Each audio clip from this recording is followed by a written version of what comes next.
എന്നെ പുള്ളി എന്നെ കെട്ടിപ്പിടിച്ച് തൊട്ട് കുറേ കട്ടിലായപ്പോഴത്തേക്ക് ഞാൻ കട്ടിലോട്ടങ്ങിരുന്നു. നമ്മൾ പ്രത്യേകിച്ച് അൺഎക്സ്പെക്റ്റഡ് ആണല്ലോ. അന്നേരം പുള്ളിക്കാരൻ ഇങ്ങനെ തിരിച്ചുകൊണ്ട് കൊഞ്ചിച്ചുകൊണ്ട് ഇങ്ങനെ കടന്നോലെ ഇങ്ങനെ കടത്തി എന്നെ ബെട്ടയിലോട്ട്. അപ്പോൾ ഞാൻ അങ്ങോട്ട് ഉരുണ്ട് മാറി പെട്ടെന്ന് ഇറങ്ങി ഓടി പോകുന്നു. കലണ്ടർ എന്ന സിനിമയിൽ മുകേഷിനെ പരിചയപ്പെട്ടായിരുന്നു. അപ്പോഴും പുള്ളിക്കാരൻ്റെ ഈ ഒരു ഇൻട്രസ്റ്റ് പുള്ളിക്കാരൻ വെളിപ്പെടുത്തിയിരുന്നു. അപ്പോൾ എനിക്ക് എന്ത് ചെയ്യണം ഒന്നും പറയാം. പിന്നെ നാടകമേ ഉലകം എന്ന സിനിമയിൽ പുള്ളിക്കാരൻ വന്നു. അവിടെ ഇപ്പോൾ ഈ പുള്ളിക്കാരോട് ഇങ്ങനെയൊക്കെ സംസാരിച്ചല്ലോ, നീ ആർക്കും കൊടുക്കത്തില്ലല്ലോ, കൊടുക്കണ്ട. ചെന്നൈയിൽ വരുമ്പോൾ ഹോട്ടലിലൊക്കെ എന്നെ വിളിക്കാറുണ്ട്. മിനുവാജ സാഹബ് ഡിന്നർ എന്നൊക്കെ പറഞ്ഞ് പുള്ളി വിളിക്കുക. അപ്പോഴൊന്നും ഞാനങ്ങനെ പോയിട്ടില്ല. അപ്പോൾ ഞാൻ ഓടി മാറി. അപ്പോൾ നാടകമേഖല എന്ന സിനിമയിൽ കണ്ടപ്പോൾ പുള്ളിക്കാരന് ഫേസ് കൊടുക്കാതെ അങ്ങോട്ടും ഇങ്ങോട്ടും വണ്ടിയെ തന്നെ ഇരിക്കുകയൊക്കെ ചെയ്തു. അതന്നെ പുള്ളി ചോദിച്ചു, എന്താ തൻ്റെ സ്വഭാവം, താനെന്താ എങ്ങനെ ഇടന്ന് ഓടുന്നേ? ഞാൻ ഒന്നുമില്ല എന്ന് പറഞ്ഞു. ഞാൻ പണങ്ങി ഓടി വന്നു. അപ്പോൾ പുറകെ പുള്ളിയും വന്ന് ഡോറെ കൊട്ടി.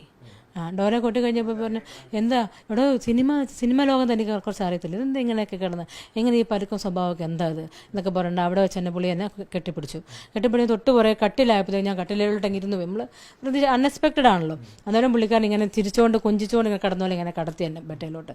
അപ്പോൾ ഞാൻ അങ്ങോട്ട് ഉരുണ്ട് മാറി പെട്ടെന്ന് ഇറങ്ങി ഓടി പോകുന്നു.